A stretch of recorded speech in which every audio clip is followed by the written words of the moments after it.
Welcome back, everyone. This will be my brand new Guardians of the Galaxy 3 trailer breakdown from Comic-Con. It was one of the other big clips that they showed off, so if you're brand new to the channel, be sure to subscribe to get all the videos. There was a whole bunch of stuff. They showed off a brand new version of Adam Warlock, they showed off High Evolutionary, they even went full Loki with High Evolutionary, so Chuck Woody Iwuji is playing a version of High Evolutionary, they confirmed it, we all believed it early on, so it wasn't a huge surprise.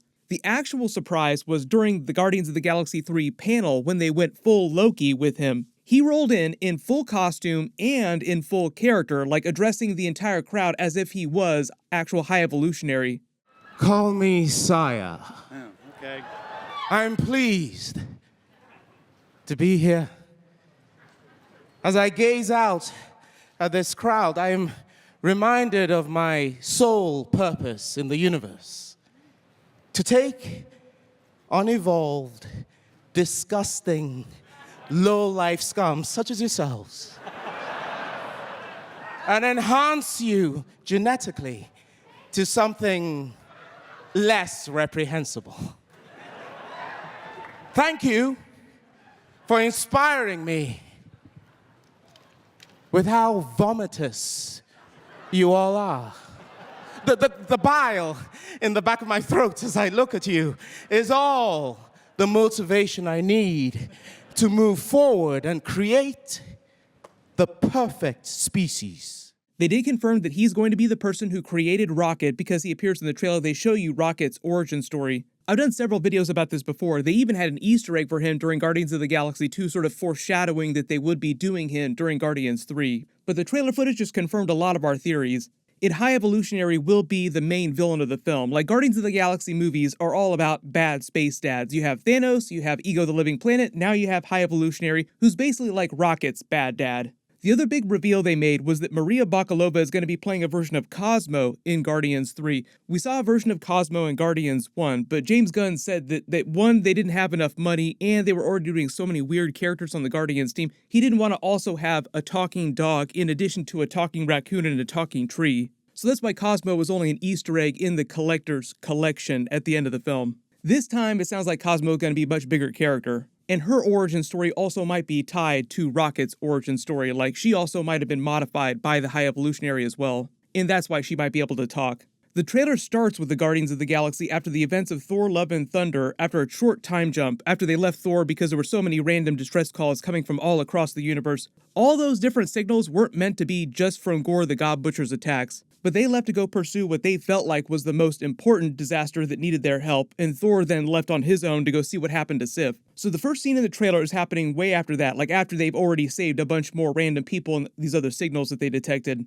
They've set a new appointment to meet the new leader of the Ravagers organization. They're on their ship, the Benatar. It gets attacked and disabled, and they pull up on this giant other ship, which is like the Ravagers' main ship during the events of the movie. They open the airlock, all the Ravagers pull weapons on them, they're getting ready to shoot them on sight, and Peter Quill has to try and calm them down, like, we're one of you, don't shoot us, we're also Ravagers as well. It doesn't help, and then Nebula steps forward and says, we're here to see Gamora, and it just blows Peter Quill's mind, like he had no idea that the new, younger version of Gamora from 2014 has become the new leader of the Ravagers since Avengers Endgame. So now as of present day, she's like badass space pirate Queen Gamora at the beginning of the movie. Then as you see Peter Quill's mind being blown, you see Gamora walk through the Ravagers on their side of the airlock, saying they're early. She does look like she has a few extra city biles on her, like she looks a little bit different than you last saw her during Avengers Endgame. Her hair's a little bit longer, it's a little more unkempt, and she has a new Ravagers jacket, kind of like the Ravagers jacket you saw Nebula wearing during Thor Love and Thunder. Then the Flaming Lips song, Do You Realize, kicks in and plays across the rest of the entire trailer as the camera pushes in on Peter Quill's reaction to Gamora. The standard Marvel Studios logo comes up and plays, and because they haven't released their next big movie or Disney Plus series yet, it was the same version that you saw during Thor Love and Thunder with like a little bit of Miss Marvel footage, a little bit of Moon Knight, and a little bit of Doctor Strange 2 footage in it. But then they did the same thing with the logo that they did during the Black Panther Wakanda Forever trailer, where like everybody is now getting their custom version of the logo for each new movie and Disney Plus series. So the traditional Marvel Studios intro that you would expect to see transitions to like the custom Guardians of the Galaxy 3 version, and it's like a white design fading into red with the letters in the backdrop against what looks like wood, and the logo itself has this kind of distressed, weathered look as if it's chipping off like paint. I think the wood is meant to represent the wood of Groot's body.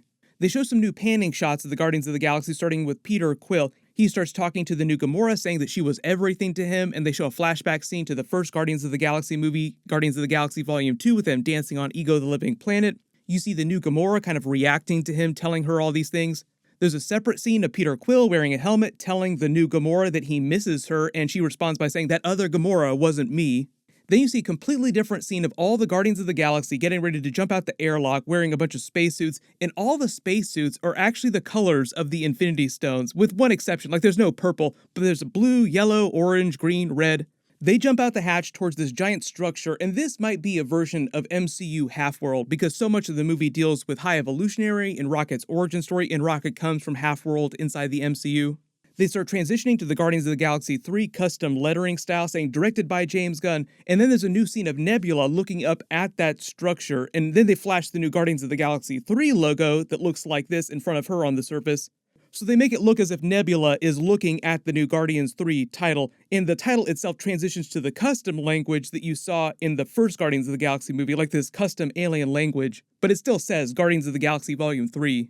There's a new scene of Mantis walking through their ship, and then there's a Rocket Raccoon flashback scene to his origin story with a hand reaching out and touching a very small baby version of Rocket. This is probably the High Evolutionary's hand getting ready to modify him and enhance him with his cybernetic parts so that he can talk and walk around on two legs.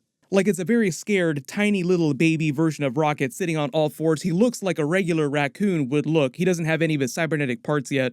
They show you the back of the High Evolutionary's head with his special suit. His full suit looks like this, like they show you his face right after this, but this is what he looks like in broad daylight. Little bit different from the comic book version, like he doesn't have the faceplate like he does in the comics. In the comics, he actually started life as a normal human called Herbert Wyndham, and then eventually became the High Evolutionary. His origin story in the MCU might be a little bit different, like he looks humanoid, but I don't know if they're going to say that he used to also be a human from Earth. His comic book origin story, interestingly enough, is actually connected to Scarlet Witch's origin story too. We'll see if there's any Easter eggs for that in the future of the MCU. He used to have a base that was in Mount Wundagore that was connected to what was going on with Chthon, the god of chaos, chaos magic, Scarlet Witch's origin story. I'm not completely expecting all those connections with this version of the character though. They show you High Evolutionary's lab with all of his tools that look really wicked that he uses to upgrade Rocket and his other creations. There have been a lot of behind-the-scenes shots of other animalistic-looking characters that look more humanoid now that were also probably modified by the High Evolutionary. Like, we'll see a bunch of other creations kind of like Rocket, but they'll all be different types of animals and different types of people that he's upgraded. They show you a first look at Will Poulter as Adam Warlock. This is what he looks like. Notice how he's got his own special suit given to him by the Sovereign. He's also got a gem inside his forehead like the comics, but it's not the Soul Stone like the comics. It's just a gold-looking gem that's the same color as the gold of his skin. But the really cool connection between Adam Warlock and High Evolutionary, which they're both doing in the movie, is that High Evolutionary in the comics is the one who gave Adam Warlock the soul gem in his forehead. Originally, he didn't have that, and he did that in order to help Adam Warlock fight Man-Beast, and it looks like a character in the movie is playing a version of Man-Beast. So even though the plot of the movie will be different from those comic book stories, they're doing some Easter eggs for that. James Gunn didn't reveal what was going on with this new gemstone, but it's probably just like what they did with White Vision, giving him the new control crystal in his forehead that was not the soul gem, like it was intended to replace the soul gem.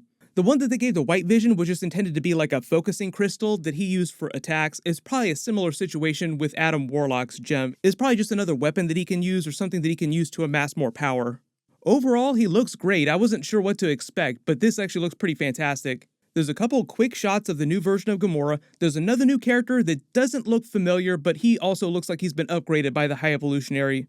You see what looks like a regular suburban street on Earth. It might be a flashback to Peter Quill's childhood because all the cars look like they're from the 80s. You see a new version of Peter Quill, Drax, and the other Guardians wearing the traditional Guardians costumes from the Annihilation Conquest comic book run. That was the run where this MCU version of the team came together for the first time, but when they did the first Guardians movie, James Gunn kind of changed the story of how they came together. So this is them just going back to that comic book deep cut. There's a fight scene with Peter Quill wearing that new comic book accurate suit, going back to back with Groot firing their weapons. Obviously, Groot doesn't fire weapons, like he just grows his parts. It looks like Groot starts out being the same height as Peter Quill, but then in the middle of their fight grows bigger and bigger and bigger. So I think that's them just teasing that he will grow back to his full size in the movie. Vin Diesel called him Alpha Groot, like the most version of Groot, because then it zooms in on Groot's face, and his face seems like it gets older, more mature, and bigger than it seemed during Thor Love and Thunder. There's a couple other scenes of the Guardians of the Galaxy in their Infinity Stone colored suits flying towards that new half-world structure. They show you a new scene of the same type of creature from the beginning of Guardians of the Galaxy 2 with the tentacles, the rows of teeth getting ready to attack. There's a couple flashes to scenes with other Guardians like Nebula, Mantis, all crying, going crazy. And then it ends with Peter Quill talking to the new version of Gamora about opening yourself up and the idea of family in general. Like he's slowly trying to win over this version of Gamora back to the family, so to speak. They also said a big part of the movie will be the Nebula and Gamora story, because the whole idea in the first Guardians of the Galaxy movie was Gamora trying to save her sister because her sister Nebula was still kind of drinking the Thanos Kool-Aid. Now it's kind of flipped in reverse, and Nebula is the one who's trying to save Gamora. Because it's coming out in May next year, we'll probably get the first trailer by like the end of this year, then probably some more trailers when Ant-Man 3 Quantumania comes out, because it's like the next film after Ant-Man Quantumania. James Gunn also revealed that this was the last Guardians of the Galaxy MCU movie with this roster of the team. So in the comics, I think the whole idea is that they just cycle the roster. The Guardians of the Galaxy as a group will continue, but some of the characters will die, some of them will continue, and they'll cycle in new characters. Really good example of that is Adam Warlock, now in the MCU, really OP character. In the comics, eventually he joins a version of the Guardians of the Galaxy. I think they might do that in the movies. But everyone post all your theories in the comments below. If you spotted any Easter eggs in the trailer footage that I didn't talk about in the video, just write it below in the comments.